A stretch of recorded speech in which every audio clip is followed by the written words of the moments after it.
Free Cheese, episode 411. I'm your Joe Dix, joined by Matt Sellner. Hello. Marc Augustiniak. What's up? The Free Cheese is a weekly video game podcast about video games, brought to you once a week by thefreecheese.com. We're 100 away from 311. I hope you're all living in a great time. How you doing this week, Marc? My legs hate me right now. We're not talking. Well, you know, legs don't have mouths unless you've drawn them on there. Did you get mouth tattoos on your legs? No, but that's a good idea. Right on my kneecaps. That's pretty good. Right. Matt, where would you get a mouth tattoo? On my mouth. Create a mouthception. Nice. Old mouth on the mouth. Would you change up like your lip color? Would it be like a bigger mouth around the mouth, or would you like open your mouth and have an inside mouth like Yeah, a what lip was that? tattoo? What was that dumb cool thing to do in like middle school or high school? Like get a tattoo on the gums. Yeah, Sound in the lip. distorted. Yeah. Maybe put a mouth there so you'd be like a lid and your boom mouth. Yeah. That was a Pretty cool good. thing. You know, I will immortalize someone here, not by name, but there was a girl I went to high school with who got lip tattoo what said smile. No. And when she said, I have a lip tattoo, I was like, what? And then she showed it, and then I did start laughing. And she was like, see, it works. That's why I got it. I was like, that's a dumb thing to do. And she's like, it goes away in a couple years, so it's not that big of a deal. I was like, all right, I guess that's not that big of a deal.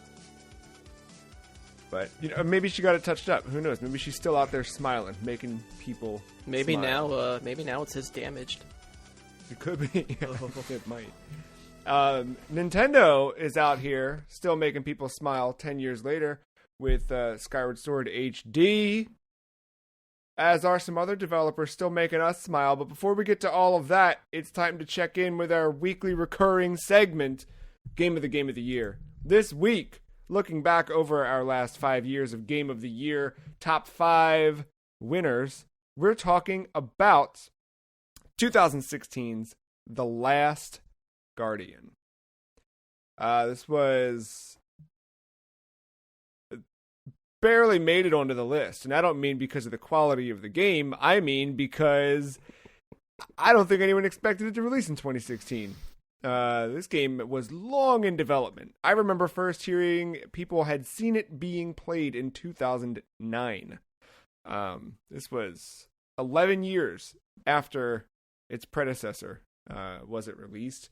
And yeah, it's Fumito Ueda's game, the third in his or under his tutelage. You had Ico, and then Shadow of the Colossus, and then The Last Guardian, and it came out, and it was really great from what I understand. But this is the Marc center stage for the week.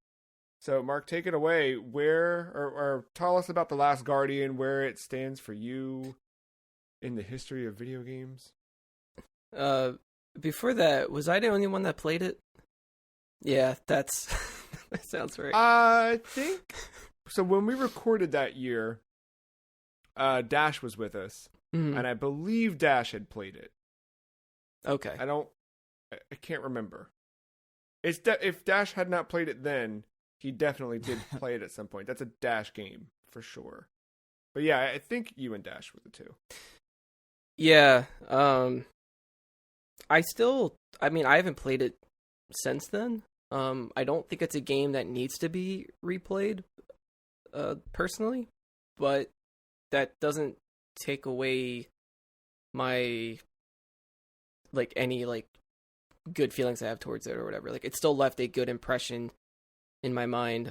Maybe it's better in my mind than it is playing it a little bit. I know, where were they at the time? Was it Team Eco? Before it became I can't remember. Studio Japan, I think. Well, Team Eco was always its own separate thing, and Studio Japan was because he was never fully in Sony. You know what I mean? He was just like a partner studio. I can't remember.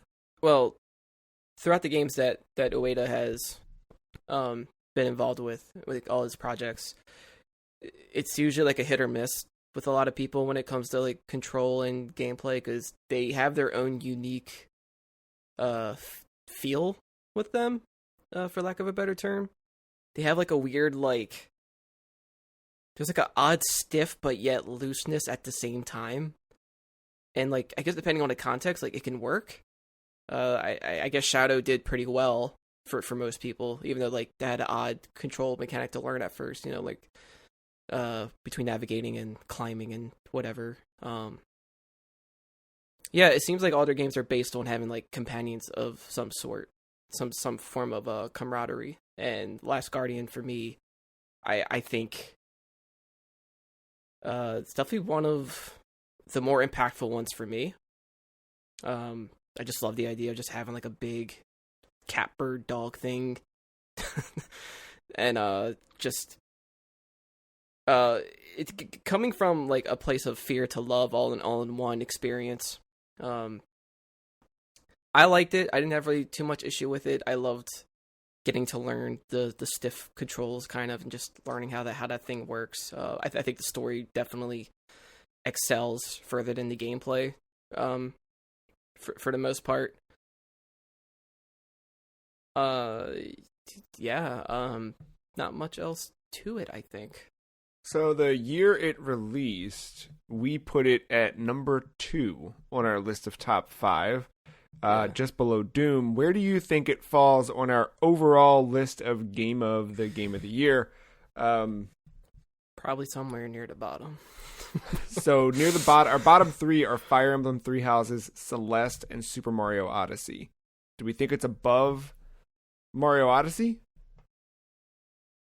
Probably not. I just because of gameplay, I think Mario Odyssey does a better job with having solid gameplay performance. Personally, story wouldn't edge it over it. I see. To say personally, I think Last Guardian has a longer effect on me, has a longer, better impression on me, I think, than Mario Odyssey. Like, I'll remember Last Guardian more fondly and remember that more frequently probably than I would Mario Odyssey, but that's just me with No, I kind of feel that even not having played it. Yeah. Yeah. I feel the same way. Yeah. Okay, well then it goes above Mario Odyssey. How about above Celeste? Does it beat Celeste? See, I never really like got too far into Celeste, but I know that game has a good, compelling story, and that I feel like that kind of drives. I mean, it goes in tandem with its gameplay too. Like, I think that's like a solid experience all around, I'm sure. So I guess that'd be more. And then you know, you guys haven't really played Last Guardian, so that's like that a standoff. But I would even say from afar that Celeste is probably a little more impactful, just because of its all aroundness. I could see that, but I could also see Last Guardian above it. Matt, where are you leaning towards? Between Celeste and Mario Odyssey, or Guardian over Odyssey? Definitely that, at least. This is the thing where, like, I think actually Celeste and The Last Guardian might have similar themes, just presented in a different way. And I wish I had touched The Last Guardian in some way, but I don't know. I mean, Celeste does have the killer soundtrack. I don't know The Last Guardian. Is there? I don't remember too much of the music, but when it's there, but I don't think it stands out as prominently as Celeste's. And like the way to do storytelling, like Last Guardians is more like environmental storytelling and not too much dialogue at all. Like maybe like the beginning and end, and like that's it. But it definitely has like a weird like living storybook feel to it. What do we think? I think below Celeste probably is where it sounds like we're leaning. I think that's where we're leaning. Yeah. Okay. Well, there it is. The Last Guardian. Slipping right in there. That would have been a beautiful movie, though. Hey, there you go. I still want to play that.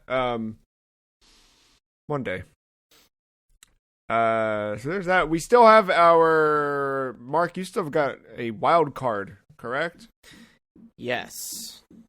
And I believe we all still have our wild cards that let us move anything in any position on the list, right? Mm-hmm. All three of us have those, and then Marc still has a freebie edition. And we have how many left? A lot. Okay, yeah, that's why I'm not sure. Like, I don't want to burn it too soon, and then shit, and then the week after, it's like, that's what I should have used it. Yeah, we've got 10 on the list right now of 25. What will be, I believe, 28 once we've each added a game to it. Yeah. So, yeah. We're getting there. One day. Yeah. We got all year, man. That's what we're here for. Tetris Effect still in the lead. I'm loving that a lot. Marc, you've played a little bit, or maybe a lot, I don't really know. You're going to tell us of The Legend of Zelda Skyward Sword HD, now released on the Nintendo Switch. I have a lot of questions about Skyward Sword, but I guess the most important one is, how are you liking it?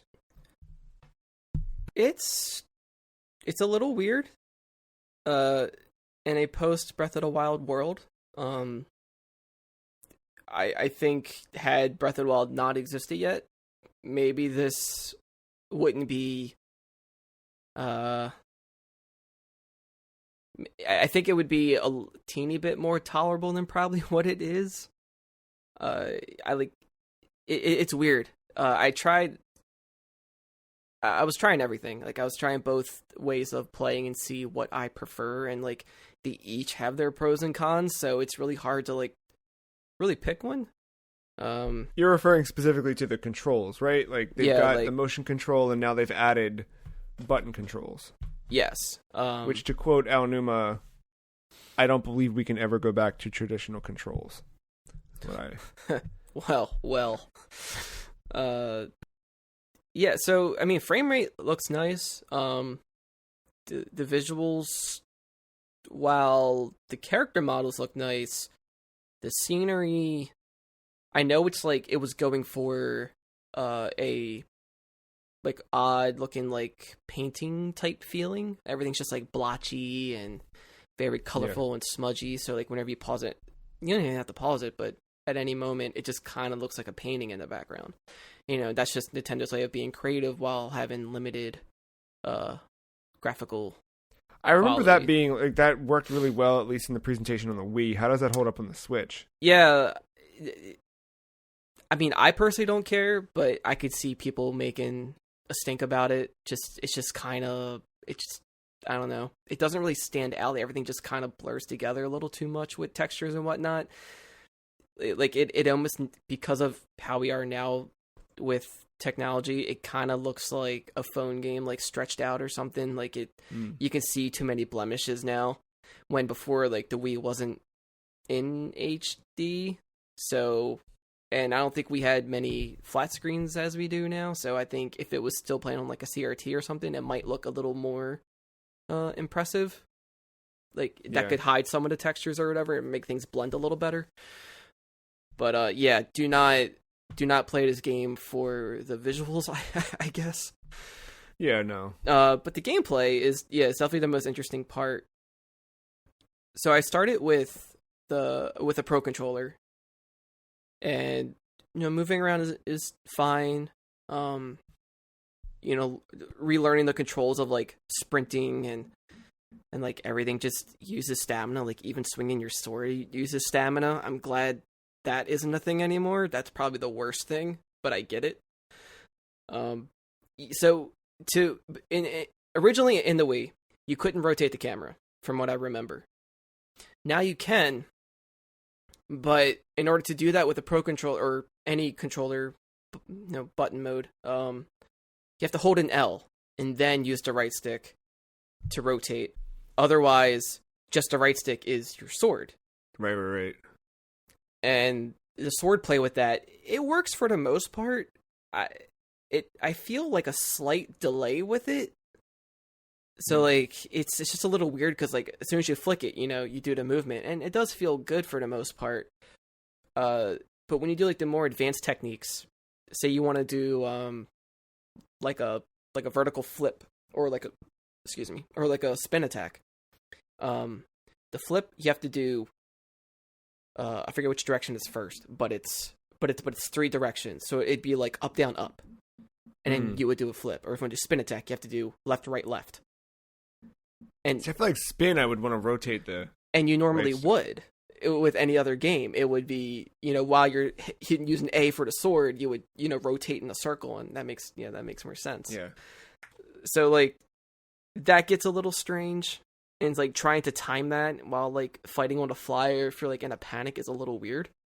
And the moblins now, well, in this game, the moblins, they will quickly, randomly, like, block vertical, horizontal, to kind of like switch you up on knowing how, like, where to strike.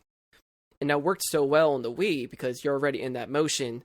That's your only way. And your reaction time for motion controls versus your thumb to a stick is more different than I thought. Like, you're actually faster with a Wiimote than, or at least I am. I'm faster with motion controls than I am flicking the stick. Well, because your mind kind of shifts into that, like, physical, you know what I mean? Like, you feel like you're reacting with your body rather than your mind. Right. And so, like, they're just, like, they're defending so fast. And by the time I go to try to strike that way, there you have already switched to the other way to block it. And it's just like, all right, I can't do it. So then I tried motion controls. That feels a little more intuitive, feels a little more natural. I was getting a little more better with it. The only problem is that, like, if you slightly position yourself in any way, even just your hands, like, you always have to, like, recenter. At least for me, I'm doing, like, a lot of recentering just to, like, make sure I'm not going completely crooked with all my attacks or anything. I think that's, like, the only real nuisance with that. But you are able to rotate the camera with the right Joy-Con without holding in the L button, at least when you're doing motion controls. So there's that advantage too. So I think I prefer the Joy-Cons for doing this. So you're saying that Aonuma got his way?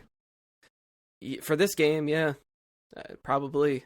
I mean, I could probably do the controller. It would just take some time. Like, it's not that user friendly at first. Even when they teach you everything, you're still like, okay, got it. But because of all that, and it's before Breath of the Wild, there's still like this odd stiffness to Link and just moving around and navigating, and yeah, it's a rough start, but hopefully it starts to pick up.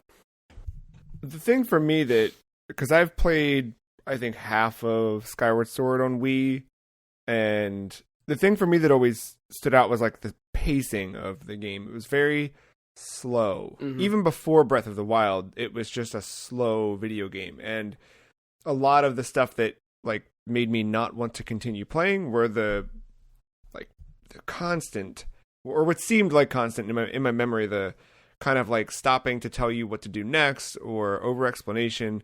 God forbid you take a break from the game and come back to it after turning off the system. You need to be recapped on everything you did prior, like all of that stuff. How have they improved like the tutorialization of progression in the game? So you can skip cutscenes now. All right. Which baffles me that was not a feature before, unless I missed something. So I did that because I was like, all right, I already know the song and dance. Let's just whatever. And I wasn't too lost with skipping it because there's usually an icon by a character to go talk to. Like, they'll be well indicated, just a little speech bubble, and then they'll mark on your map where you need to go. And so like it's pretty easy. So like that kind of helped things along a little bit. Aside from that, your like companion, I always forget how to pronounce the name. I don't know if it's Fee or Phi. Fee? I don't know. I go Fee. Yeah, I'll go with Fee. But yeah, Fee, she doesn't seem as annoying this time around. She's not constantly popping up for every little thing. It's just like only for specific like story parts. It seems where it seems necessary. So like that seems a little more streamlined, I think. I know whenever I remember they highlighted this, but like whenever you like pick up an item in a game, they make a big scene out of it. It's like, oh, you picked up a green rupee, you picked up a red rupee, here's a blue one, oh my god. And whenever you would exit the game, come back in, it would do that again for every item. Even though if you already had it in your inventory, it would still like make a big deal out of it as if it was your first time picking it up. Now it doesn't do that. Now it will just, all right, you picked it up, cool, move on. So little things like that do help it move along. It's not as stagnant. Yeah. That's good. No, because there were definitely a lot of things about development for games on the Wii where, from a top-down perspective, the company initiative to make sure that games were approachable for everyone, it definitely put a hamper on things like that where they kind of almost oversimplified things. And yeah, I don't know. It was reminiscent of like the days of the 90s of us getting the easier versions of games because we couldn't handle harder. Like that kind of stuff felt like it was in full effect globally for the Wii. So I still think they could have added like a third control option to make it more traditional than, flicking a right stick. It just seems like they could. But, yeah, I don't know. I mean, I guess that's the biggest, like, nitpicky thing for me at the moment. It's just the way that it controls. It's not as fun as it sounds. Yeah. But yeah, it's whatever. Well, you don't regret the purchase, it seems, so that's a positive. I'll probably know what sucks. I can already see myself not finishing this, at least not this year. I had the same issue with Link's Awakening. Like, there's nothing wrong with it inherently, but like for me, like it's still a decent Zelda game. But yeah, I don't know. I'm not like in that current Zelda mindset yet. Yeah. I don't know. So like, I don't want to force it, but I do enjoy the Joy-Cons though. They do look pretty nice. Oh, yeah, you got the special edition blue ones. Yeah, nice. Yeah. I don't think it's worth 60. But what if it was 0? But the menu was riddled with 15 different currencies that you could buy for real money. Or don't buy, but earn and use for nothing. And then Pokemon Unite finally released this week, and we've all played. This is, I think, the one on the list that we've all played through some of. I'm practically pro at this point, so you guys can basically ask me anything. But this is the long-awaited. And I know that it was only announced in February for the 25th anniversary of Pokemon, but this is long-awaited prior to February because we've been saying for years. Boy, if somebody could make MOBAs good, then I'd play them. And I think a long time ago we said they should make a Nintendota, and they didn't do that. But we did get Pokédota. Matt, I'm curious to hear your perspective from, former Dota champion to soon to rise be your ranks. 13 champion, yeah. Yeah. No, I really like this. Gameplay, I will say, I really like this game a lot. It's coming from Dota, it's definitely Dota light, but it's like it's a better turbo Dota, right? Like the games are short, so in an hour time span of, well, I guess maybe like 40 minutes now is a regular game of Dota, but like in that 40-minute time span, I can probably not get through 3 games. Maybe even 4 with a surrender, or, it's pretty quick to get into the games right now because it's so populated. And there's no drafting. Under 5 seconds. Yeah, and there's no drafting phase either, so it's pretty straightforward, just picking characters and whatever. You don't have to, there are items, and I guess they will probably impact as you kind of move up the ranks, but it's stuff you put on your character beforehand. You don't have to worry about, an in-game shop and building your character a certain way through the shop.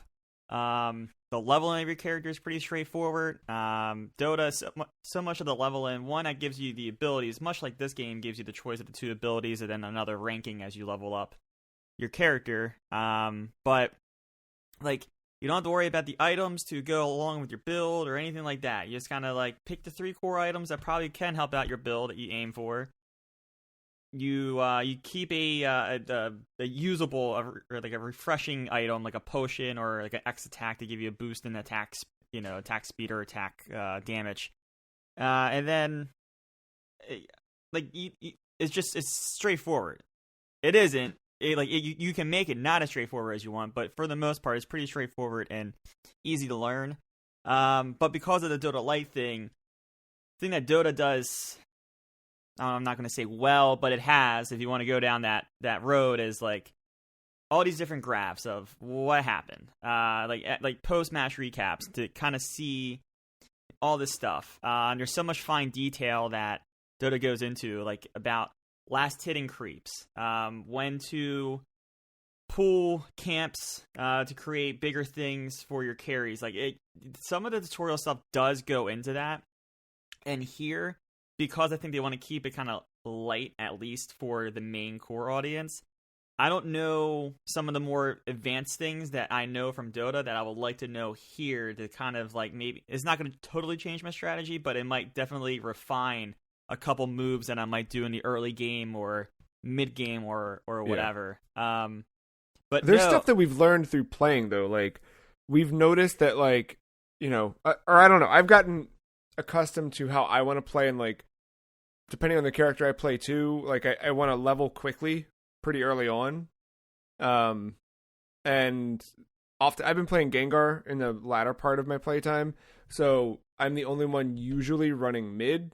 So I want to get in, level up quickly so I can get from Ghastly to Haunter as quickly as possible, get myself a couple of moves, and then just keep going.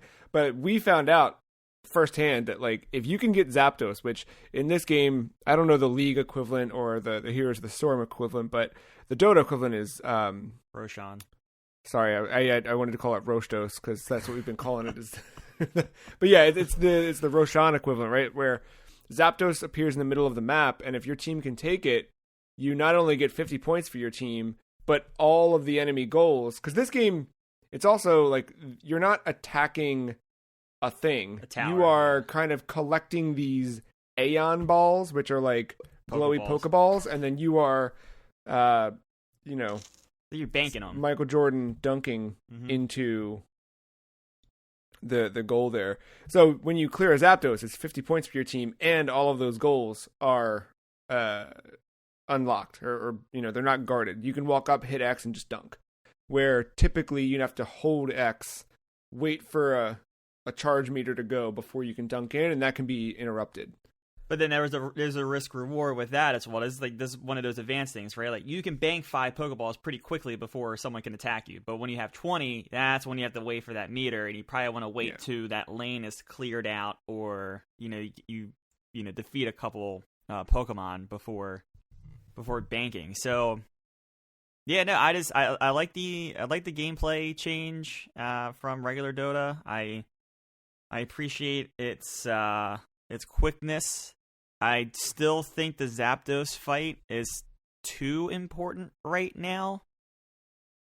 But I don't know, maybe that's just because no one, like in the lower ranks, no one knows how to play this game yet. Maybe when as we aspire to our careers in Pokemon Unite, they become, I mean, they're still probably going to be important. That's a big point swing if you pull that off, but maybe they're less important, or there's different strategies around the Zapdos. But yeah, no, like even Dota's Roshan, like, you defeat him, you get the experience buff and all that stuff, and you get the Aegis for one of your heroes to come back to life as soon as they die. And yeah, that might win a team fight for you, and then you get an objective like a tower or something. But that, like, the Zapdos, like, that wins games, like, period. Like, it's like I've seen it a couple times now on both ends of it. As soon as the Zapdos dies and in favor of one team, the other team starts surrendering because it's that much of a shift in the points and things like that. But even the things on the side. So this is the part I'm having some issues with. Joe will call out a Pokemon, which is these top and bottom main objectives, like these mini little Zapdoses. And I don't know what the hell he's talking about because I don't know any of these Pokemon. So he's like a Dragnaw, and I'm like, what is that? And he's like, just come bottom or whatever. I'm like, oh, okay. Or Rotom, or is it Rotom? Rotom. Motor backwards. Yeah. Yeah, so, yeah, right, motor backwards. So, I mean, that's the little part about it, this game, because it's a Pokemon game, as they should. This is me being completely ignorant. They're calling Pokemon by their actual names, and I have no, like, this is me coming into Dota again with, like, not knowing the hero names or any of that stuff. Yeah. You're picking it up, though. You were yelling very much at strangers about who couldn't hear you, but about the Dreadnought. Yeah. You're getting there. Yeah, because I was standing there by myself, looking at his name, trying to hit him for no damage to the support. That's why. So who are we all playing? Mark, who have you been playing as you've jumped into Unite? Who's your Pokemon? I'll give you a guess. I mean, I know it's Charmander. I just didn't know if you had it from the start. Yeah, of course. Starter boy. Yeah, I know I played Pikachu for a bit because I needed to get enough coins to buy Gengar, but now that I've got Gengar, that's been all the way. Matt, you've been kind of changing it up a bit here and there. Yeah, I originally went with Slowbro for a bit. Then I bought Lucario. Not bought, but I used my coins for Lucario. I like using Lucario, but I just don't think I'm good. And it just comes back to the thing of like, when I play Dota and when I'm playing ranked Dota, I'm playing as support because that's what I do best at. And when I play as the Eldengross, that little flying fairy thing, that's when I win games. So I've been maining as that dude. Yeah, you did that, and like having a heal and all that stuff. Not heal in the way of like WWE, but yeah, someone to heal us as we're attacked. Like it worked really well. I'm having fun playing by myself. I'm having fun playing with you, Matt, Mark. We gotta all three jump in and play, but I think the cool thing is like, I don't know, maybe I'm over standard right now unless there's like a daily challenge or something, but ranked, I think people at least want to know what to do. I don't know if they all know that, myself included, but I think people at least want to do the right thing, so the games feel more organized and not so one-sided, unless you have someone who truly just botches it for you. The quick play, though, is great because you level so fast. The quick play, instead of it being a 10-minute match, it's a 5-minute match. And, I mean, within the first 60 seconds, I'm already at Haunter. And then 60 seconds more, I'm a Gengar. And then you really just let the action kick in. It's so funny, like, a game of Turbo Dota is still longer than a regular game of this, but then this game puts in a turbo mode of this, and the levels are just flying. Like, I think in 2 minutes, I had all my moves, and that's just not heard of in the regular game. I thought that was the standard. What's that? The turbo? Mm-hmm. I didn't know there was a 10-minute one or whatever. I only saw the 5-minute. I only did like a couple matches, like tutorial stuff. Well, you shouldn't have been able to do the quick match because you have to be level 8 for that. You should have been there's standard, quick, and ranked. And ranked you had to be level 6 to start, and quick match you had to be level 8. Which I don't understand that, but whatever. I think it was just a weird tutorial thing that might have put me through it. Which leads me to a question. Joe, you said, we can ask all the questions about this since you're pro now. Were you like me, and instead of claiming everything up front as you're going to where you don't need to spend money, you instead drop $20 just to customize your character? No, I knew that would be the Mark approach, but yep. No, I didn't. I've not spent any money. So you dropped 20 on this little bad boy. Yeah, I figured. I didn't spend it all, but I figured like there's probably stuff in the long run. I would probably like a cool skin or something. I'd probably want later. So I was like, nah, why not? Whatever. Fuck it. No, I'm waiting to save my money spent on either, when I have a complete battle pass that I can just dump the money so that I can just cash in on all those hot rewards that I've, earned but not unlocked, or a Gengar set. You know what I mean? Because they're going to do the thing like in Pokemon Go where they give you whatever. I need the option to remove the shoes. I haven't figured that part out yet, but we'll get there. Yeah, it's weird. I have flip-flops. That's not barefoot. Yeah, like almost. if you remove like the starter outfit, like if you remove the shoes, they give you like Van slip-ons instead. Yeah, there was one point too where like my character I thought looked cool, and then I backed out of the menu and it was like, "You're not wearing pants," and I was like, "Yeah, I see the pants, they're right there." But no, in this game, women aren't allowed to wear shorts. They're only allowed a skirt for the first. Weird. You can unlock shorts, but the default thing is like a pencil skirt. But Pokemon Unite. I was Gameplay. very hopeful for this, but I am happy that it turned out as well as it did, I think. We need to talk about the menus, though. Just at least, 2 minutes. They are awful. It is a terrible nightmare that,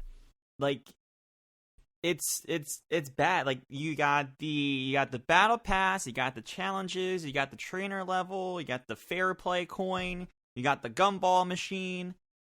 It's like the game is trying to see how many currencies it can put into a game, and I think it might be winning, over some other free-to-play MMOs right now. I played a really bad DC Universe Idol, whatever the heck. I don't know what it is, but you basically, you build a team of superheroes, and then they fight automatically or something.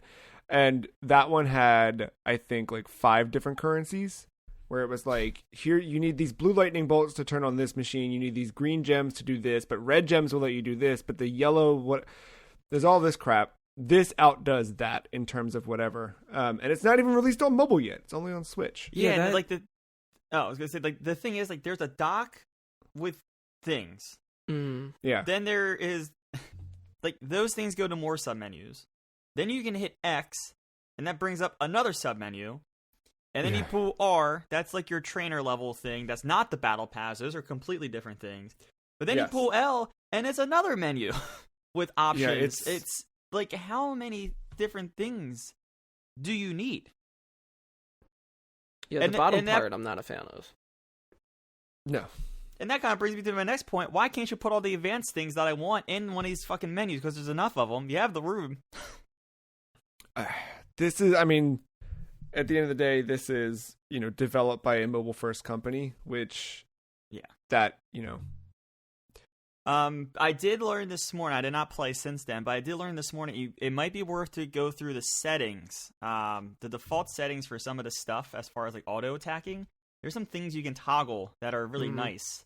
You can bring up this wheel for auto locking, and you can flick. I think you can flick the right trigger on this wheel, and it will auto lock on that character. So that way, when there's 3 inside your bubble, the auto aim doesn't just go to whoever. It will lock onto the character you tell it. That way, you can focus down on one person and not have to worry about manual aiming or anything like that. So there's kind of different things in there that I found out this morning when I was doing a little bit of research on this game.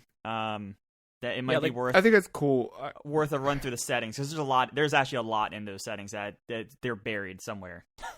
The thing I'm worried about long term, in terms of doing well in this game, is the aforementioned items where you have potions, you have X attack, X defense, and all of those things. They're pretty sparse in terms of when you receive them, or when I've received them so far.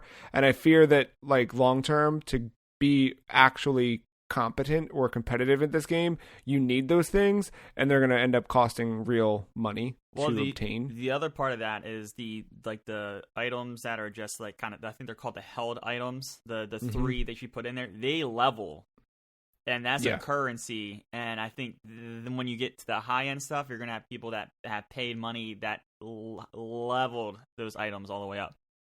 Yeah. So that's going to be it's going to be interesting. I think I might drop money on this game. It's probably going to be for the actual Pokemon to get a better roster. As I kind of go back to my ways of support, I may as well get the Wigglytuff and the Mr. Mime to see what's up with them. Man, that Mr. Mime is but Do you start out as Mime Jr.? No, you don't. Sadly. It's a real bummer. I It's guess for just Mr. Pikachu, Mime. you're not Pichu, so Yeah, but no, he's got the reflect, so he can put up the whatever, and just all special attacks are just null. The one weird thing is that type doesn't make a difference that I can tell. yeah. So, which I guess makes sense. Matt and I were talking about the other day.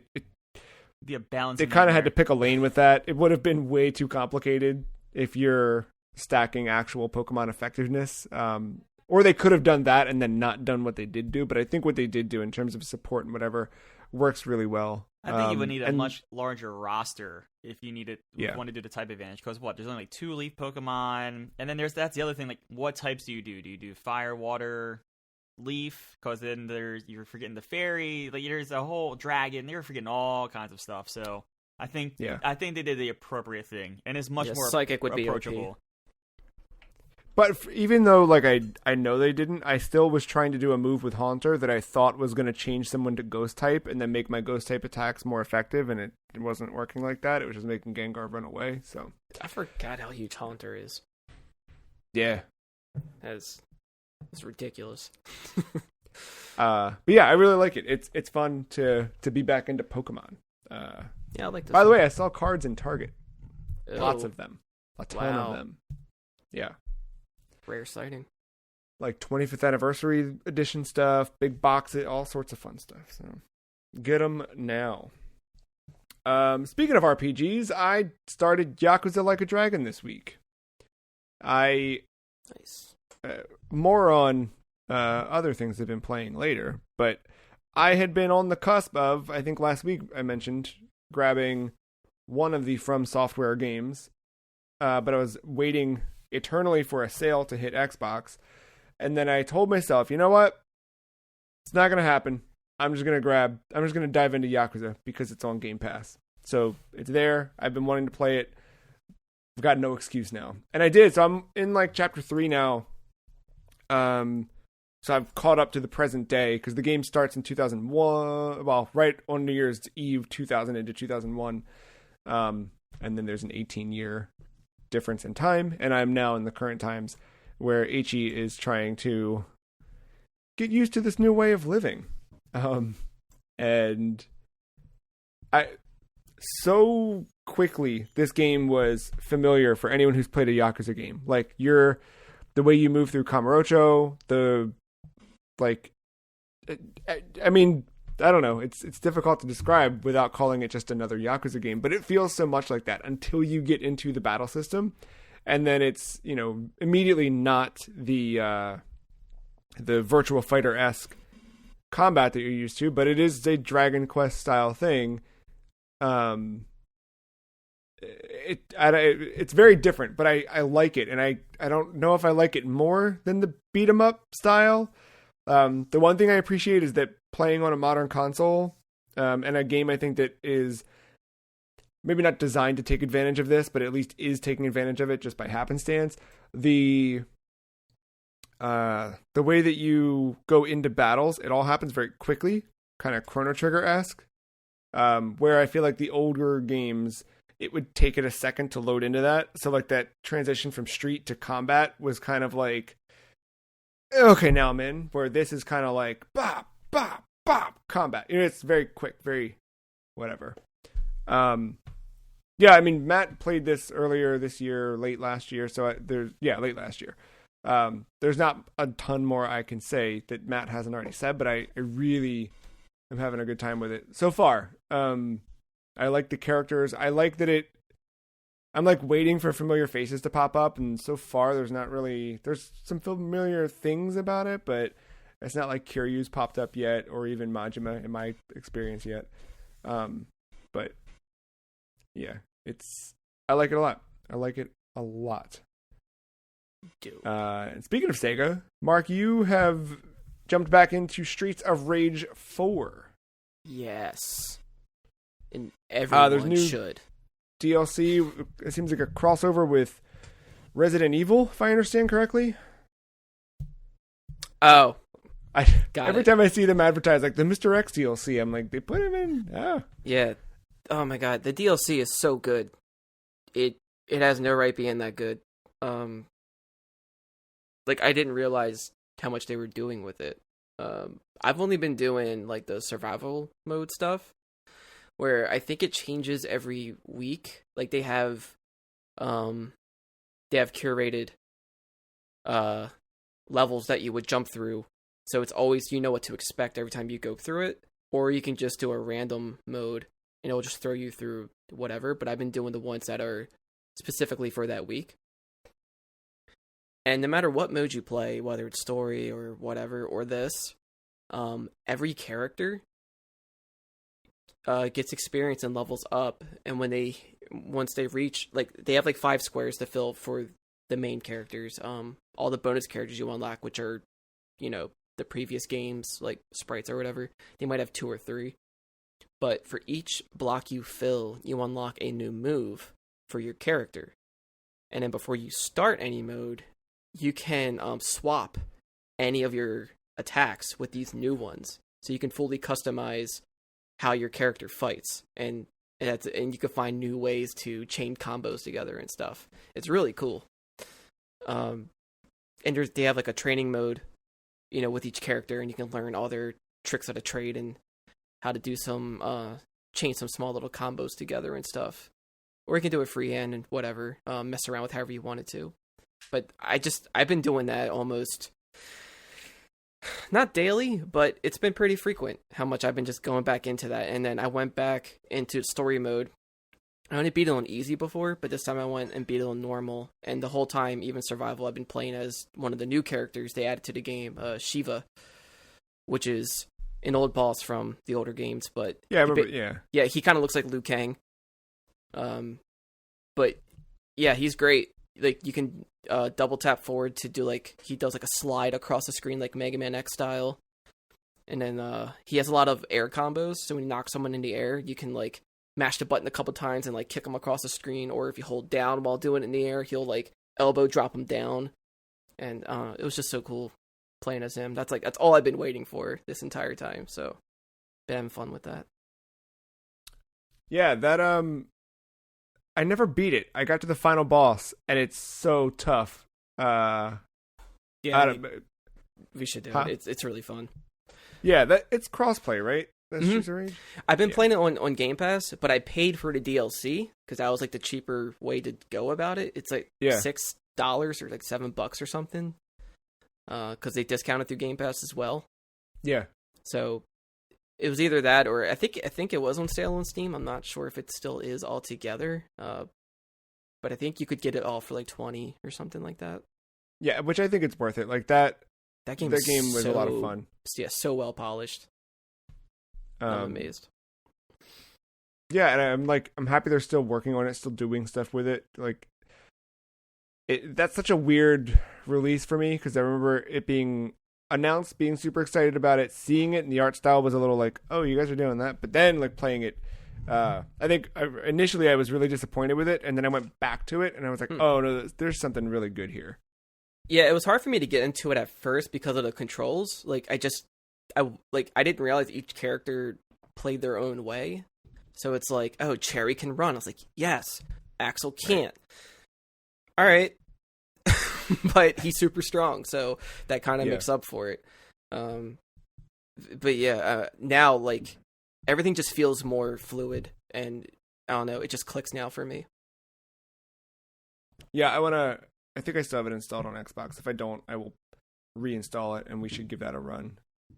Is it 2-player co-op, or does it go up to 4? It goes up to 4. Nice. All right. Well, Matt, you know what to do. We're going to take a quick break. When we get back, we've got more old video games to talk about. And yeah, a lot more right after this.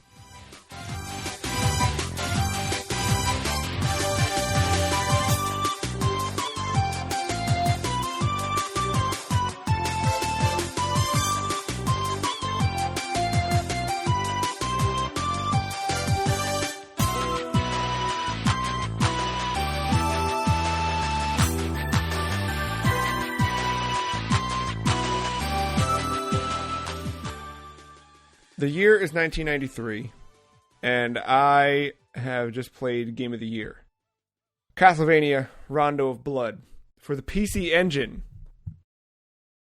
Okay, so here's where my history with Rondo of Blood. I obviously played Symphony of the Night, which starts out with the ending of Rondo of Blood, kind of reimagined for the PlayStation. And so I was familiar enough. Well, I didn't realize that was the end of Rondo of Blood when I had played Symphony. I just was playing Symphony. But years later, I'd realized that. And there's the PSP remake of Rondo of Blood called Dracula X Chronicles, which is a 2.5D, 3D models on a 2D plane. And within it, you can unlock the original Rondo of Blood. So I've dabbled with it, but never really played it. Now having the Mister, since getting the Mister, I've been kind of slowly making my way through it, but I never really like committed to it. You know what I mean? Where you actually like learn the game, stick with it, work your way bit by bit. Until this last week, I mentioned I got cables to hook the Mister up to my CRT. So now playing on that, I'm playing games like they're brand new again. And Rondo of Blood is... So I played through it from beginning to end this week, and it is the best 2D Castlevania game ever made. Hands down. Like... Whoa. And when I say 2D, let me correct myself there. Because Symphony of the Night is also technically 2D. It is the best of the classic styled Castlevania games, right? But in ways I could argue, even with myself, that it might do better than Symphony of the Night at some things. That's a tough argument to have. It's the best argument. of the Whippy Boys. It's definitely the best of the Whippy Boys. Okay. It's just there's so many things to love about all of the other games, but Rondo is like the culmination of just years of expertise and a team working on these games that really understand the games, and you can tell that they were ready to take the game in a new direction, but before doing so, they wanted to kind of send it off with one final, here's everything that we can do, right? So from the start, Richter feels familiar. It feels like you're playing Simon Belmont again, or Trevor Belmont, or any of the Belmonts, but he's also got this backflip ability. So, you can double tap jump in quick succession, and by doing so, Richter will backflip away from danger. And it kind of grants this new level of mobility that you just haven't had in a Castlevania game, but his still like normal walking and normal jumping has that same level of familiarity. But he can also move a little bit in the air. So he's not completely mobile like Alucard, but there's a bit where like you're not committed to the jump like you were with Simon, right? Where like you can jump and you can course correct a tiny bit. You can even, as you're doing that backflip jump, you can do a frame cancel with his animation. So if you're in mid double jump and you whip, he'll kind of frame cancel out of it so that you can kind of like get the height of the double jump and the escape of danger while also attacking, which in speed runs, that's the technique used to just kind of traverse all the way through the level, kind of like a backdash. But you just move through this in a way like Richter has a level of confidence that I think the player probably, if they had played all of these games up until now, would have also earned by the time they reach Rondo of Blood. And because you have that kind of renewed confidence in yourself, they also throw a lot more at you. So the game is also incredibly difficult, but not impossible, right? Everything about it, you need to proceed intelligently, and you need to do so with a little bit of diligence in your play. But doing so, I think the rewards far outshine what you got in previous games. This one is kind of punctuated by these animated cutscenes. The game opens with this beautiful cinematic there's a voiceover in German, and the rest of it is all there's no subtitles, but it's all in Japanese. I think later versions, that if you get the PSP game and you're playing through that, the ROM in there has English stuff piped in, but this is all the original PC engine was just that. So some of the story is a little bit lost on me. I can kind of piece things together, but not fully. I know that Richter's girlfriend has been kidnapped and she's inside of the castle, but you kind of find out that Dracula's not just kidnapping Richter's girlfriend, he's just kidnapping girls left and right. So there's 4 hidden throughout the castle. They're kind of bonuses you can find as you're navigating, including Maria Renard, who we would later know in Symphony of the Night. And by rescuing her, you can actually play as her in the game, which I haven't tried her out yet. I kind of wanted to get through as Richter and then work my way back. And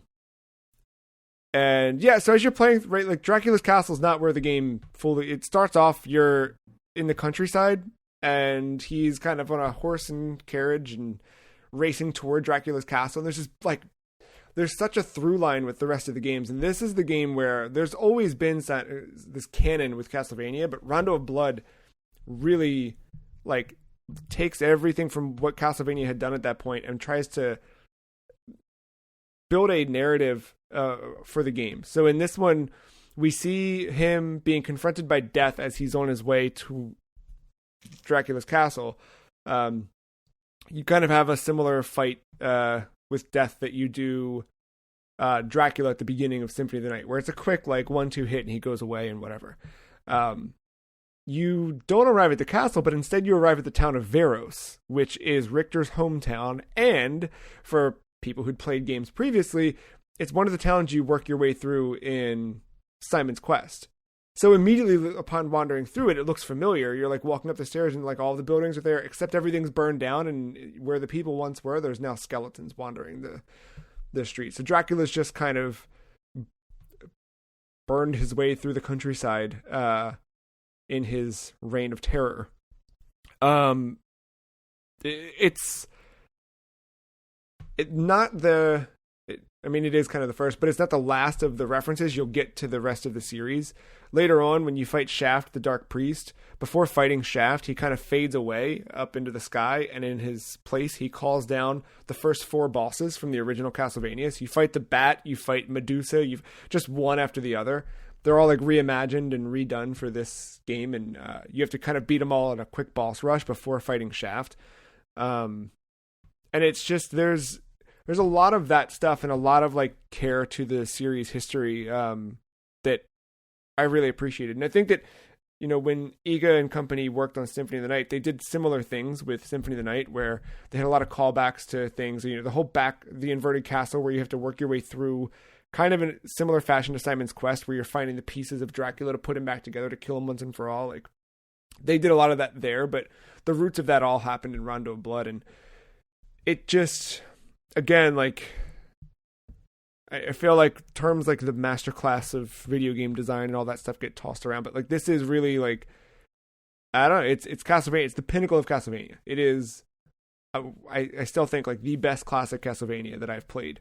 I still need to beat Bloodlines, so maybe Bloodlines will edge it out, but I feel like Bloodlines gets too different with Jonathan Morris and Eric Lecard's playstyles, especially Lecard because he's got the spear. It's just different enough, but I do appreciate Bloodlines for what it is, but this is just, there's something super special about Rondo of Blood. It's a lot of fun. There's branching paths as well, so every stage has kind of an alternate exit, or in some cases there's alternate bosses you can fight, so there's a lot of reason to go back through the game and try different things out, try different you know, what's up there. There's so many secrets hidden, there's so many weird things. We'd see this in some of the games earlier on even, but it's here too, where like you can kind of like press and hold down to duck in certain spots and like a bag of money will appear or something, you know, like bonus points and stuff like that, because remember these are all rooted in arcade, so there's scoring that takes place. Not that any of it matters, but like it's just fun, like when you do something and you're like, oh, there's this thing popped up or there's a fun secret, and it's I don't know, it's a game like riddled with mystery. Like I would love to see a deep dive on Rondo of Blood, like break open all the weird stuff that's hidden in this game. And it makes me wish that more people, that Konami still made more of these. It also led me to this week's question of the week. So we got a phone call from the local university, and they want the 3 of us to come up with a curriculum for video game school. And they want to know which 3 video games we would want as required reading for students attending video game school. For me, Rondo of Blood is what made me think of this question, because I just feel like it is such a demonstration in like how you take an idea that an action game idea, right? Like Castlevania, because this is still very much like 1986's Castlevania. It's just through years of iteration and practice and, you know, expert of the craft, Rondo of Blood was created. But I think the idea that like you can see branching pathways and you can see how this is building towards the next evolution in games, specifically like if it weren't for Rondo, well, if it weren't for Simon's Quest and if it weren't for a lot of other things, you wouldn't have Metroidvanias, right? Metroid too. But you know, you can see a lot of that DNA through Rondo of Blood. And I think that stuff like Dark Souls, stuff like, those games like are all plotted in, you know, the original like intention in gameplay. That's my first one is Rondo of Blood. But Mark, what about you? What's one game that you would have on the required reading list for video game school? First one that comes to mind is Donkey Kong Country. Oh yeah. I just think on all fronts that is a very impressive game, especially for its time, and I think it still holds up. It shows that like it doesn't need to be a Mario game to be a good platformer. You can do like you don't have to jump like Mario to also be a good platformer. You can stand out. Just the way that the levels are based around that mechanic, how it works, like with the swinging and like finding the secrets and jumping from certain heights to break the ground to get like a tire or something. The co-op nature of it is also pretty nice as an optional thing. The way that they even implemented like 3D rendered graphics into 2D sprites and to try to make that all work with like and have that animated so well, like it stands out and like in the best ways to me. Just on the music, everything about it is just it feels like a good staple to that you can learn to appreciate on many levels, and without it also having, I know like yeah it's a Nintendo game, so like of course it's going to be solid with like platforming, but I just wouldn't want like I almost said Super Mario World. So I also think that is good. Like I don't want to diss Mario outright like entirely, but yeah, I didn't want to recommend like the first NES Mario personally. I just think what Donkey Kong does, especially for its time, is just way too impressive. Yeah. Matt, what's the first game on the list? I'm going to go a little more modern with my games, because if we're teaching college kids today, they're the ones that play Fortnite and Call of Duty and all that stuff. So I gotta make my textbook relate to the kids nowadays. So I'm going to kick off chapter 1 with about how to open a game to a new player and it kick ass with using Doom, but the 2016 Doom. Nice. That game teaches you how to open and grab your audience immediately, and to go on like just using like showcasing like what pure gameplay looks like, and not needing all the bells and whistles and 13,000 currencies or anything like that, or neon colors to showcase how good a game can be at its core. Just defeat the enemies and move forward. So yeah, Doom for the opening, how to introduce a game to an audience, and its pure gameplay. Yeah, because the further you go into that too, the more it just reinforces how smart they were with game design. The second one on my list of 3 is Super Monkey Ball. I think that knowing how they designed that game, where you're not actually controlling the monkey, you're controlling the level. That revelation, like breaking that open, is such a cool moment in understanding like how games are made. But I think Super Monkey Ball is also a really good example of remembering that games are meant to be played, right? And not just, because I feel like especially now, like to Matt's point, like you have totally different approaches, and like at this point in time, video games are they've always been a business, but like there's so much wrapped up into them and so much in that side of it that like there are things outside of just pure gameplay that influence how a game is designed and developed. Of course, there's always been elements of that, but I feel like Super Monkey Ball is an example of like, yeah, it's we wanted to do this video game, and then everything else, like the fact that they're monkeys, the fact that it's anything like what it is all ancillary that came up with after the fact. Like no one thought, man, I'm trying to crack into the monkey genre, and I want to get them into hamster balls and roll them around. Like it was very much like, okay, we have this mechanic we can do. What can we do with it? Well, what if we have monkeys? Well, monkey doesn't make sense. Okay, well, what if we put it in a ball? Okay, well, that makes... Like, all that stuff doesn't matter. It's the gameplay that's key. But I think that in terms of teaching, how to design a video game, I think Super Monkey Ball is an interesting one to explore. Mark? Love it. You got a second one? Yeah. Kind of going off of what you said. Sort of. Outrun. Oh, nice. I mean, preferred arcade style, if you can actually get to a machine, but, if not, that's fine. There's other ways to play it. But I think that shows a good job of, in a market where Not that it's like a knock against it, but it's just something to acknowledge that like a lot of games usually tend to be about, attacking something, killing something, like hurting something. There's always like that combat or action that kind of oversaturates a bit in a lot of the markets. I mean, it sells, it works. I don't hate them, but I think Outrun kind of tells you like it's okay to like not have always be things that are always about that type of confrontation and like to be that challenging. Sometimes the challenge is just getting from point A to point B, and maybe you don't want it to be in as a stressful game. You just, you're racing other cards, but like you got to be careful and mindful of that. But I think it's usually to just like enjoy the scenery, enjoy the music, enjoy the ride, and just having a good time with it. I think that is also an important thing to consider with games. Yeah, that Outrun is a really good example because it's just, again, core gameplay. Just learn how to race and then do it until you get better and better at it. Matt, you have a second on the list of the old three? Yeah.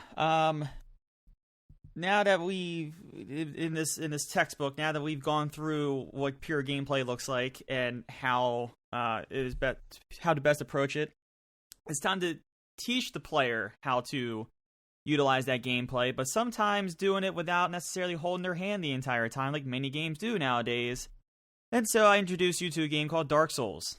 And yes. I picked Dark Souls specifically because off of that, you can teach about map design and how a good map design really leads to a very cohesive experience.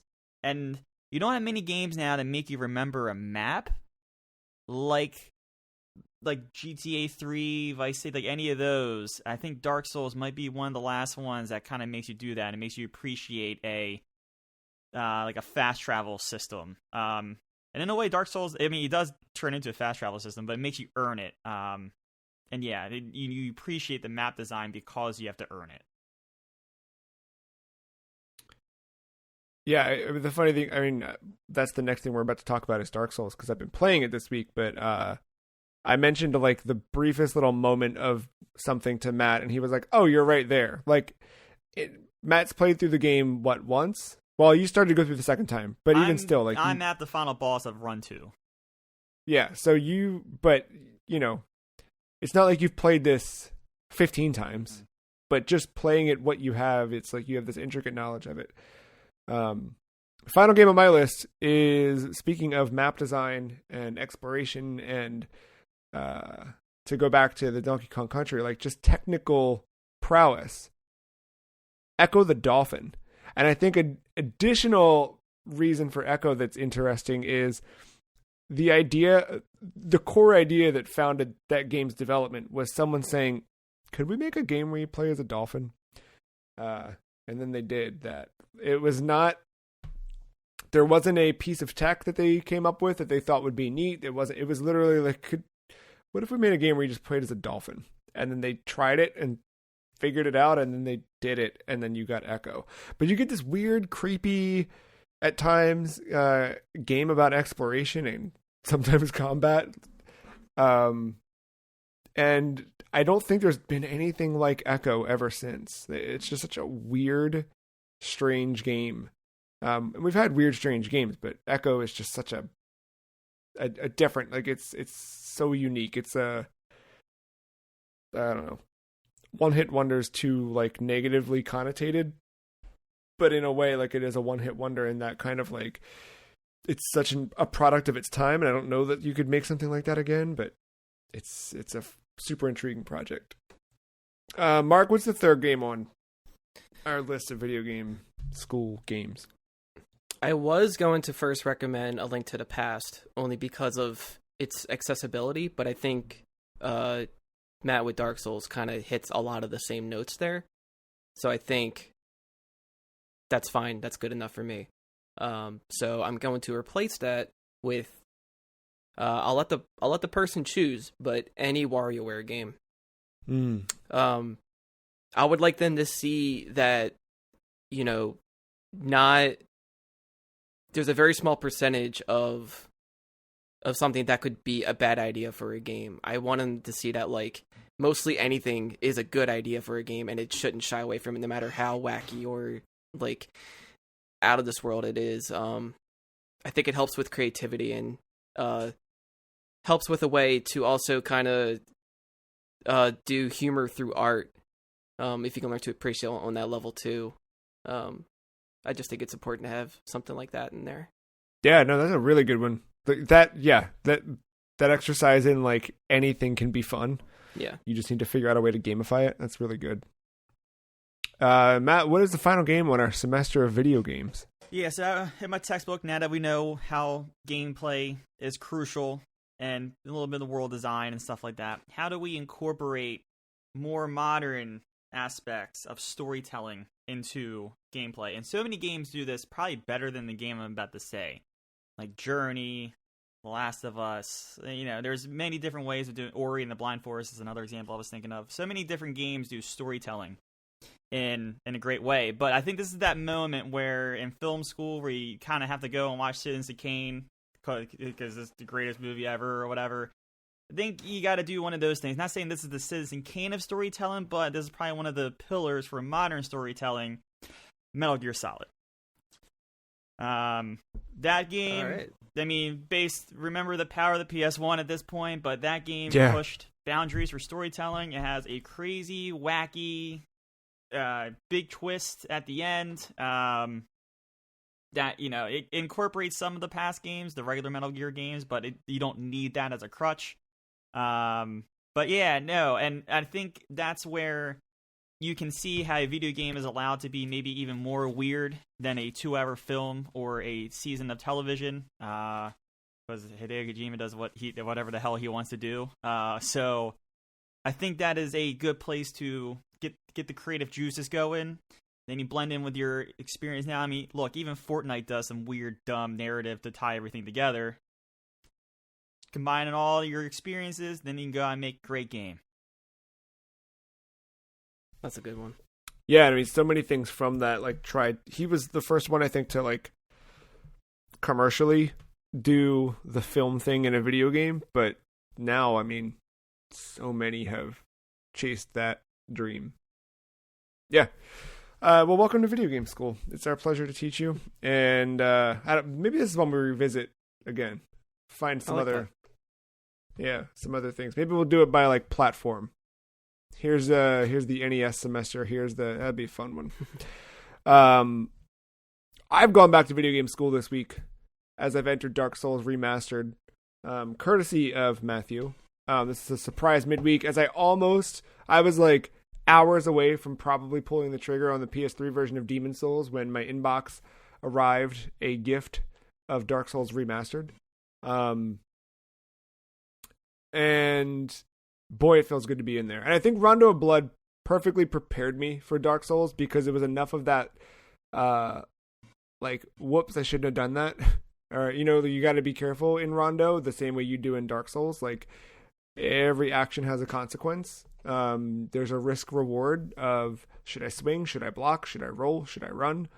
And there's a lot of that, like, surprise and awe in, like, oh, that worked. I can't believe that happened. Or what's behind this? Oh my gosh, there's a guy. Dark Souls for me always seemed lame. And I mean that in the best way. But I don't know. I don't, like, I'm not super into dragons and fantasy and that, like, I'm very particular with that stuff. So I kind of always viewed this as, like, the fantasy type that I wouldn't appreciate. But getting into it, it's very much more than what I thought it was. And it's not as, like, gothic horror as Bloodborne is, but it still has so many cool horror elements embedded in what Dark Souls is and the lore of it. And yeah, it's tough, but it's only as tough as you make it, right? If you walk into this like, this is impossible, you're never going to beat it. But it's a mind thing of, like, okay, I need to be patient. I'm gonna die. I'm gonna learn from my mistakes. And you know what I mean? Like, there's areas where, like, immediately you walk in and you're, like, overwhelmed, destroyed. But then when you can take back and study and see what, you can course correct, it gets easier. And I mean, I'm not saying anything new here, but yeah, it's fun to be back in another one of these. I think ahead of like Elden Ring coming out, because seeing that, I think at E3 is what started this like spiral to get me excited to play Dark Souls, or another one of these. Now I'm I don't know that I'll have the time, but I hope that I can get through, and maybe I'll get through Dark Souls and then just be done. But I kind of want to see as many of these as I can before Elden Ring. The thing that still sucks about these games is when you just out of nowhere, there's just 3 dumb skeletons that just ruin your day. And there's no reason for it. They're easy. 2 hits and they're dead, but you just get caught in the wrong corner or the wrong whatever, and then it is game over. But they're a lot of fun. And yeah, they are like super reminiscent of going back to something like Rondo, where there's just so much embedded in the world to find and discover. But, being patient and understanding what the game wants from you, that gets you through it. And there were times in Rondo where I was like, this is impossible. This is not a boss I can beat. This is not something, oh my God, I beat it. Right. And like, it's the same thing with Dark Souls, where I'm like, I'm still stuck right now and I'm still aggravated every time I go into it, but it's a good aggravation. And it's like, there's still something you can do. So even though I'm like kind of caught on this one boss and I'm trying different approaches to it, I can try them 5 or 6 times and then say, okay, I'm just going to do a lap. I need to like get my bearings. I need to collect some souls, add a little bit more to my whatever, and just, clear my head. And you can kind of do that in different ways. And you can also wander in the wrong direction and end up in a forest filled with ice people that destroy you, or crystal people, I'm sorry. It's good to be back into one of these. And still early, so I don't have a ton to say on it specifically, but I'm sure I'll be cursing the names of many bosses, as Matt was a year ago. Which leads us into... turns out Dark Souls had a sequel that, Matt, you've finally been able to jump into this week with Dark Souls 2: Scholar of the First Sin. I don't know why I did this. This is painful. This sucks. I don't know. I'm going through that phase of playing these. Like, why did I buy this for $10 on sale? Because I'm an asshole. That's right. I don't know. It could just be me being so used to my overpowered dude in Dark Souls when I'm running around like backtracking, doing stuff. A couple hits and most people are dead with my character and the weapon that stuff. But I am dying so much just to the regular enemies. Like, I don't think I struggled that much in Dark. I think like the bosses, right? Like of course I died a couple times, especially if I went a wrong way or something. But like, I think I got my bearings down pretty good getting to the boss. It was just the boss would kick my ass. This game, man, holy shit! Just the way they place enemies, it is like just a clusterfuck every time you see an enemy, because there's always like a weird gank. It's never just straight up, all right, it's 1-on-1.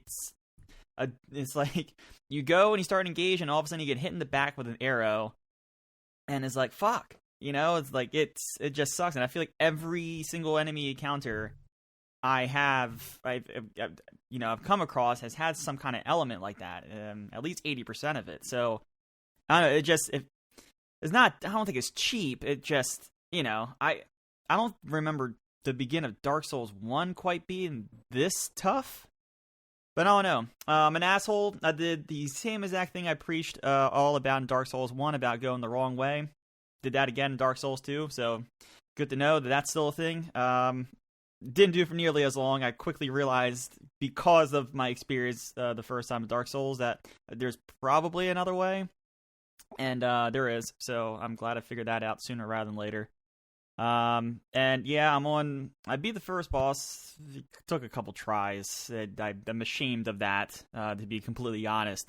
I think that's just me being overconfident in these games now. I should have beat him the third try, honestly. Anyway, got through the first boss pretty fine. The second boss, though, the Pursuer, he's a real fucking asshole. I'm back in it. I am back in it. But for real, I don't know what it. I think something's just off with the melee combat. I don't know if it's because I'm so used to my Black Knight sword in Dark Souls 1 and I don't have a weapon like that in this game yet, but something just feels off with swinging the sword. And I don't know if it's just me being an asshole or if there is something different with this game. Because it's not the Miyazaki one, of course. So, I don't know. I think I just have to get used to it, honestly. I don't think there's anything wrong with it. I think I just have to get used to it. And, yeah, I mean, that's about it. Did you recreate your character from Dark Souls, or are you just kind of... Like, how do you treat these? I'm playing Dark Souls Remastered as if it's a long-lost Castlevania game. And that's kind of how I've approached the From games. It's like... I just create a dude. Because by the time you start putting helmets and stuff on your character, you can't even see them anyway. So why waste all the time? I don't care what they look like. I'm talking about what's your headcanon. Oh, my headcanon is... Is this your same hero from Dark Souls 1?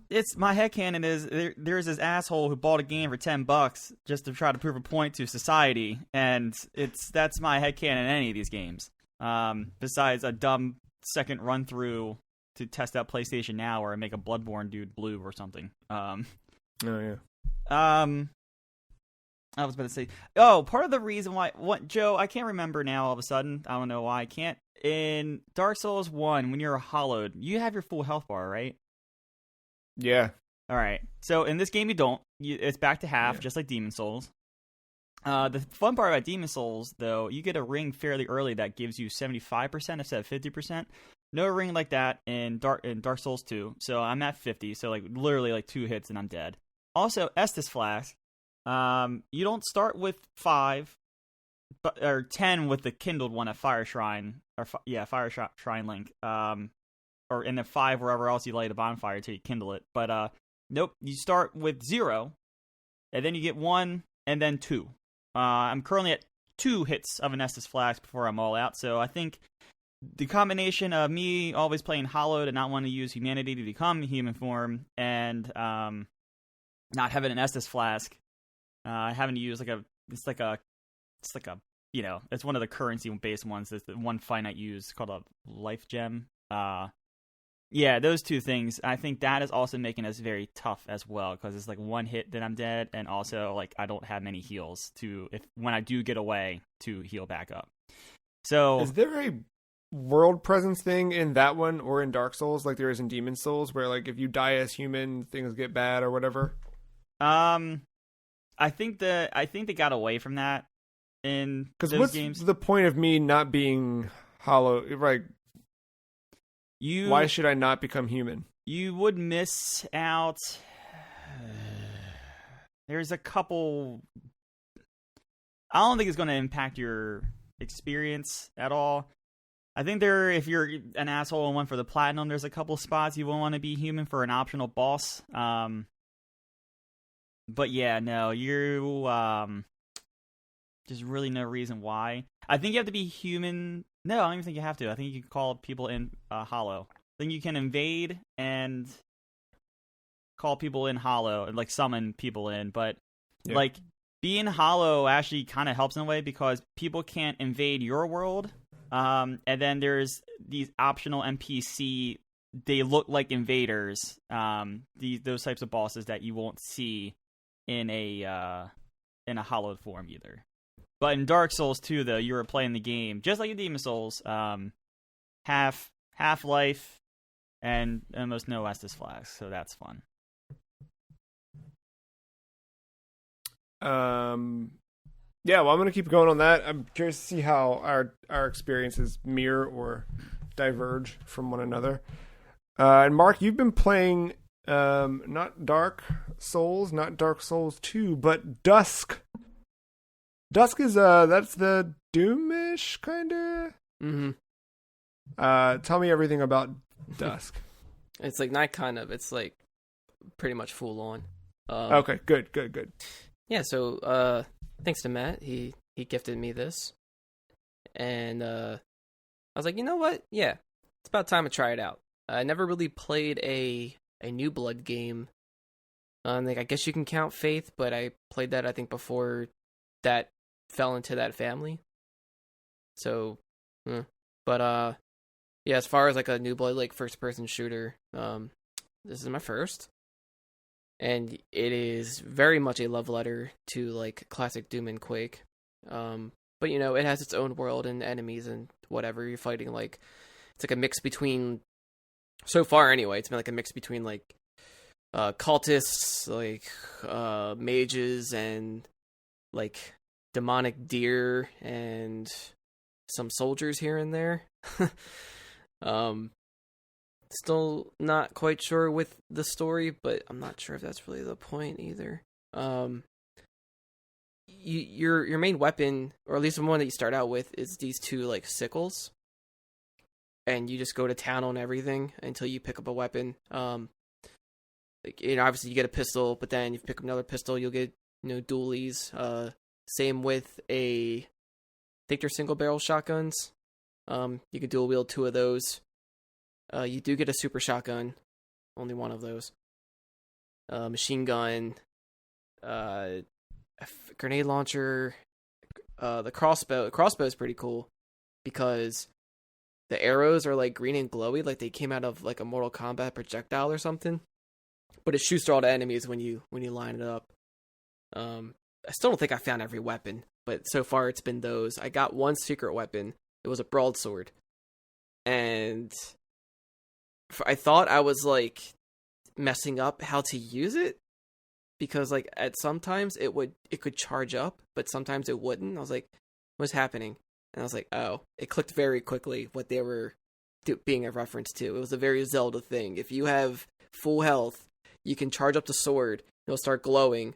I love that. I don't think you can. I'm not sure if it hits enemies from a distance exactly, but it's just like a charge thrust that like kills them in one hit and they like explode. I was like, all right, that's pretty cool. Yeah, I like that. It sucked losing it though, because when you start a new episode, you don't get to carry over everything that you've picked up. So that's whatever. I did finish the first episode. I just started episode 2. I think it's 4 or 5 missions an episode. Because yeah, they do the EM thing. I was gonna say, yeah, they treat it like Doom, and yeah. But yeah, it's like the scenery's been mostly like, you know, dead trees, woods, like mid-autumn-esque dystopian feeling. That's kind of leading to like a factory facility, like industrial area. And just in between all that, you know, you have your secrets, you have your you know, enemies hiding behind every door, you have your colored keys to get to everything. Couple boss fights here and there. Most of them were just introducing a new enemy type, but only like 1 or 2 were legit bosses, I believe. And it's cool when, whether you open a door or you find a secret or you get into a boss fight, I love how the music out of nowhere just like kicks in, and it is so good. It's up there with like Doom 2016 at some parts. It's just, I'm so happy that getting the game, it also came with the soundtrack. So definitely worth a listen to, even just on its own right. The final boss of episode 1, I had a little trouble with, because I just didn't know how to deal with it. Like, you're in this lab, and this giant mutant dead horse thing is just running around the arena and just rapidly shooting all these fireballs at you, and you're kind of quick enough to dodge most of it, but to try to keep moving while doing that, it's like, oh man, I haven't played like a Twitch shooter in so long. It's like I had to like get my Unreal Tournament skills back in, but you can't really like, you know, like double tap away to like hop a certain way. You just got to keep moving. I found a way to cheese it though after dying so many damn times. I had to like go, because like you go down these 2 ways of stairs, and then you hit these 2 buttons, and that opens a door, and then horse comes out. But now I found if you go back up the stairs and just kind of shoot from a top while it's running around, it can't really hit you. I was like, all right, cool. And then I hit another button to open another door, and another damn one comes out. I'm like, what the how do I? So before knowing to cheese it though, that was very troublesome for me. I was stuck with that for a while, but thankfully there were no more after the second horse. And then, yeah, so in episode 2 now, and yeah, I'm enjoying it. Pretty fun, pretty good. It's a good love letter for sure. Yeah, do you think it feels like it could have been released alongside Doom, or does it feel like it incorporates some modern sensibilities? It definitely has a little bit more modernness to it, just because, you know, it is in 3D, so you're able to aim around, you know, up and down, whatever, left, right. It's not just an even plane and just hope for the best that it hits whatever is. It's more like Quake, right? Yeah, I should say it is. Yeah, it's definitely like, yeah, Quake with more Doom elements, I guess, because of supernaturalness, whatever. Yeah, it's just a good old brutal time, man. Oh, and my favorite part is for reloading. You don't reload. You just like those games, you know, it just goes down constantly, but you can still hit the R button to quote reload. All you do is just spin your guns. So you could just constantly, even the sword has that feature. It'll just keep spinning it the whole time. You can just keep running around and just doing little tricks. I forgot that one's coming to Switch, but I do want to get that at some point. Worth it. Yeah, I remember. I think it was Digital Foundry when they did their like year in review thing. John Linneman had that on his short list of 10 games that year.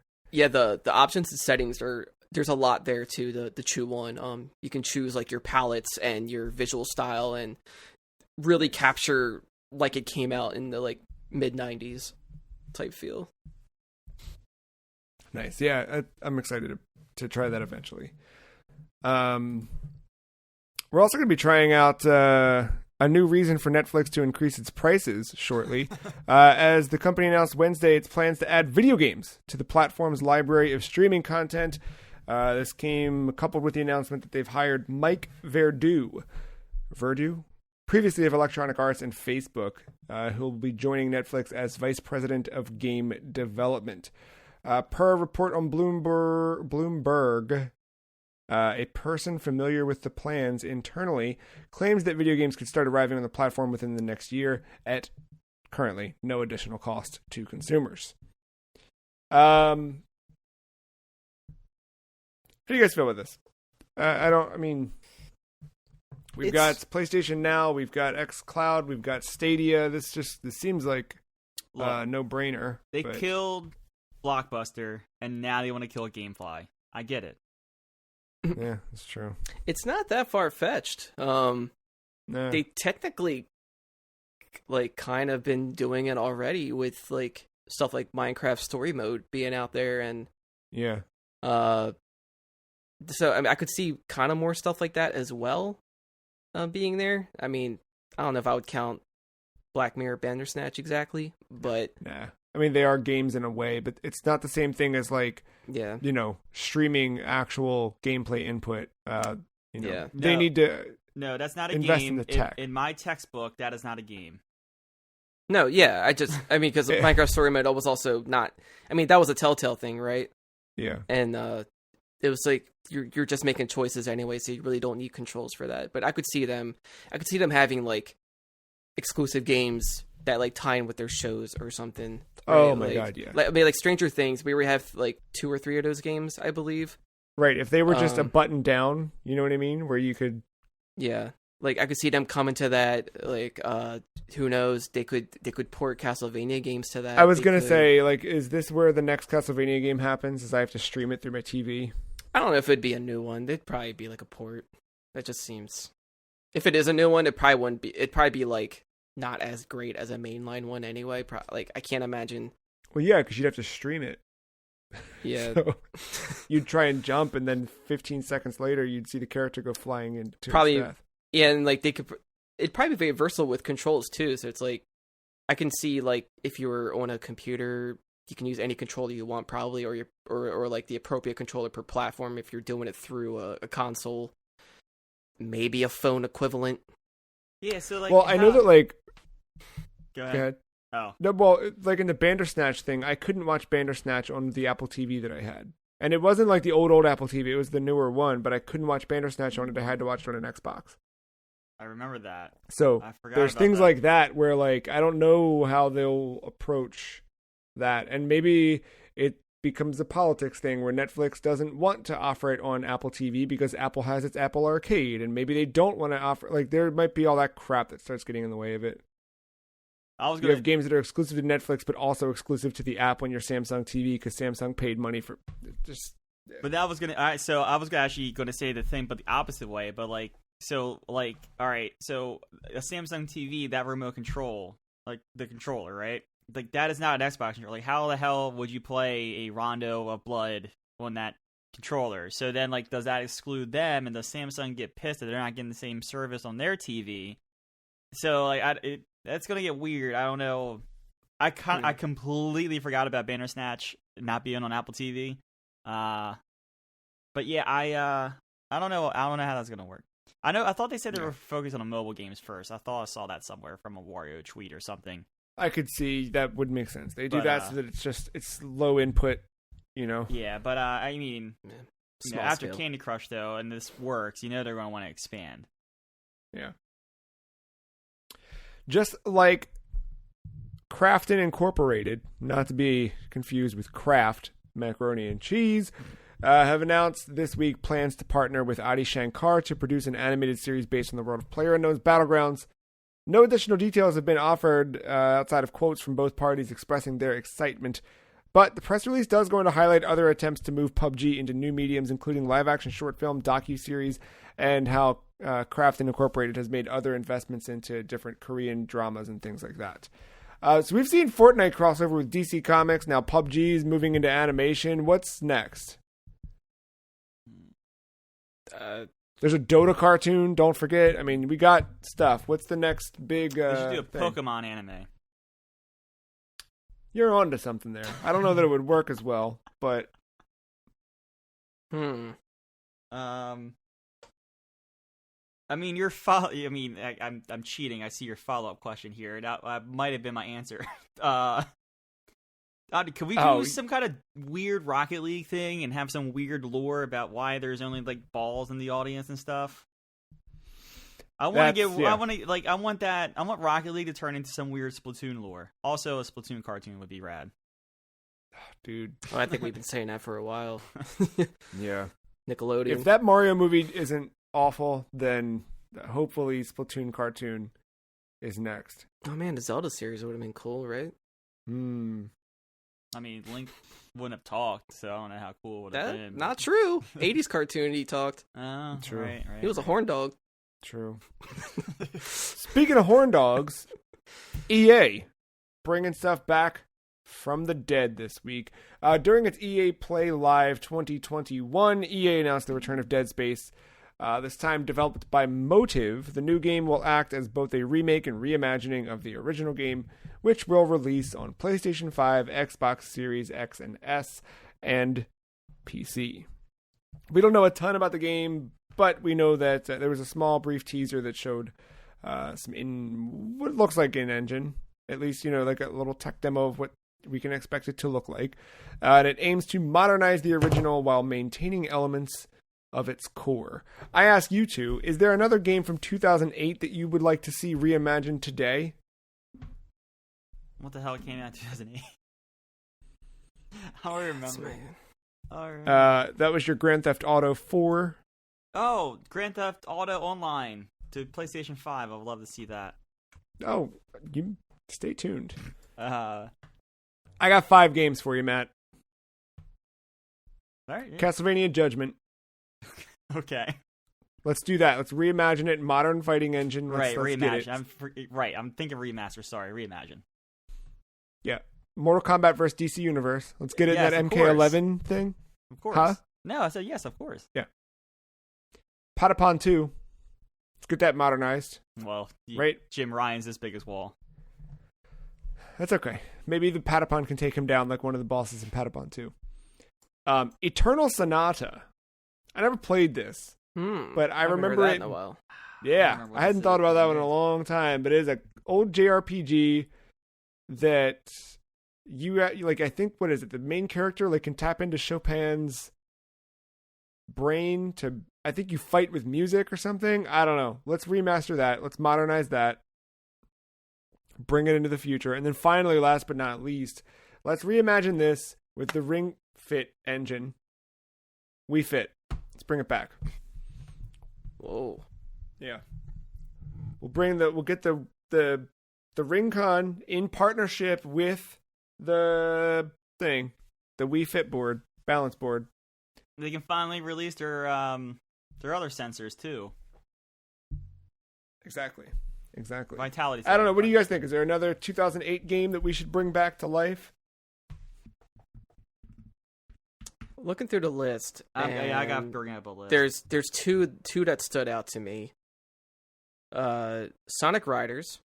Yeah, dude. Have a version that, because one of them I believe used the iToy, didn't it? Yeah, that sounds right. Yeah. So let's get rid of that. And Condemned 2 Bloodshot. Man,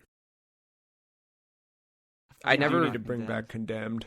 I only beat the first one, but I never played them.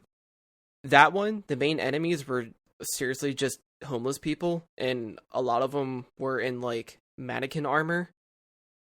But the second one, it got supernatural. It's like all this black ooze everywhere, creatures coming out of it and shit. You're like drunk, fist fighting them. It was so cool. Can you still buy those? First one you can. I believe that's on Steam and wherever. Second one's a little harder to obtain.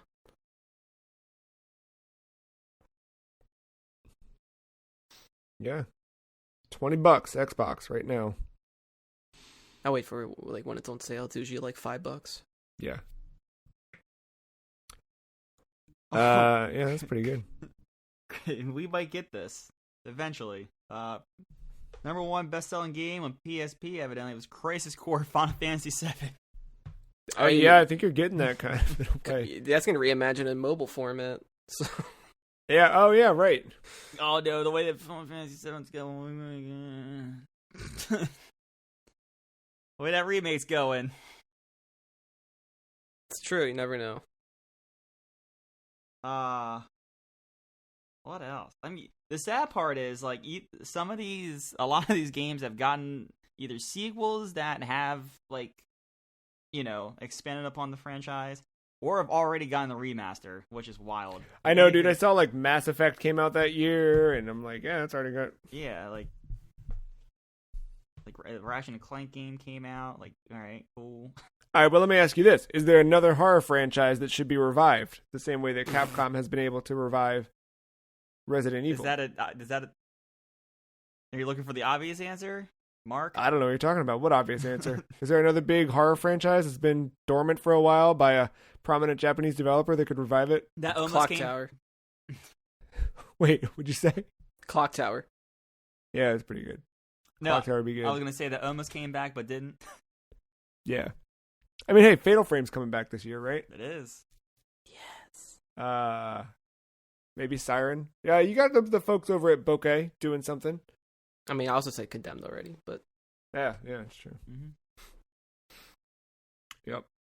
Guitar Hero Aerosmith. There you go. That's my answer. Let's reimagine that. We all need Guitar Hero Aerosmith. I want to be Steven Tyler, How about a Steven Tyler adventure game? How about Banjo-Kazooie Nuts and Bolts? Bring it back. Reimagine that better. Yeah. Reimagine that as a platformer. That's the Free Cheese episode 411. A lot of video games this week. We're going to have a lot more video games next week to talk about. If you like this episode, you can find it and the rest over on thefreecheese.com. You can email us podcast@thefreecheese.com. You can follow The Free Cheese on Twitter @somefreecheese. Marc is @aug_mental and Matt @mattyice131. What are you guys getting into this week? Probably gonna. Sorry, I'm still scrolling that list. Prey, the original one, was on there, so that already got reimagined too. There you go. Sorry, Yes. Mark, go ahead. Sonic Unleashed is on there too. Just FYI. Yeah. Yeah, I'll probably continue going through Dusk. Until it kicks my ass and I cry. Yeah, I know that feeling this week. Zelda, we'll see. Yeah. I hope you get through it. Because I want to know that game can be finished. I've never done it. I heard the end is very, very infuriating, but I'm curious. And I do want to try more Pokemon Unite, surprisingly. Yeah, I'm having a lot of fun with that one. It's I think I've played more of it now than I ever played of Dota. So that says something. I don't know. I'm 1/300th of the way there, so I'm catching up. Baby steps. You're getting there. Matt, what are you jumping into this week? I am going to be playing a lot of Pokemon Unite as I try to hone my craft and become the next Pokemon master. I am also then going to get my ass handed to me in Dark Souls 2. And that will probably be my week. Let me ask real quick. Who is OP and who is Matt complaining about this week? You said it was going to be Lucario, right? I thought it was going to be Lucario, but I really haven't faced a lot of Lucarios. I think mostly because he's behind a paywall, much like your Gengar. Gengar seems pretty up there. The problem is, whenever I think someone's OP, I just don't know their moveset. Much like Snorlax. Yesterday, when I was yelling about Snorlax for 2 straight games, I then looked at his moveset and just realized how to counter it. So that's, I'm literally doing homework. I'm like in downtime. I either boot the game and just read, or I pull it up on my phone and read, just so that way I can get a better basis. So are you saying they have a perfectly balanced game? Absolutely not. People in my homework this morning, some people have said that Venusaur and Slowbro are absolutely useless at a higher rank. So so there's some of that going on. If I had to tell, if you asked me based on who Matt was most upset by, who is OP, I would say Cinderace is probably OP. Yeah, that's probably up there. Yeah. Yeah, that's it. I'm gonna still toy around with Rondo of Blood a little bit. I'm having fun exploring what else is in that game. But yeah, Dark Souls is slowly consuming. But yeah, I went from having I don't know what I'm gonna play to suddenly having 4 things I'm trying to juggle at once. So it will be a week for sure. But that's it. If you like this episode, go tell a friend. Recommend it to a lover. Get people listening. Rate, review us on the internet. Do all that fun stuff. That's it. Till next week. Thank you, Mark. Thank you, Matt. Thank you, listener, for listening. Have a great week. Goodbye.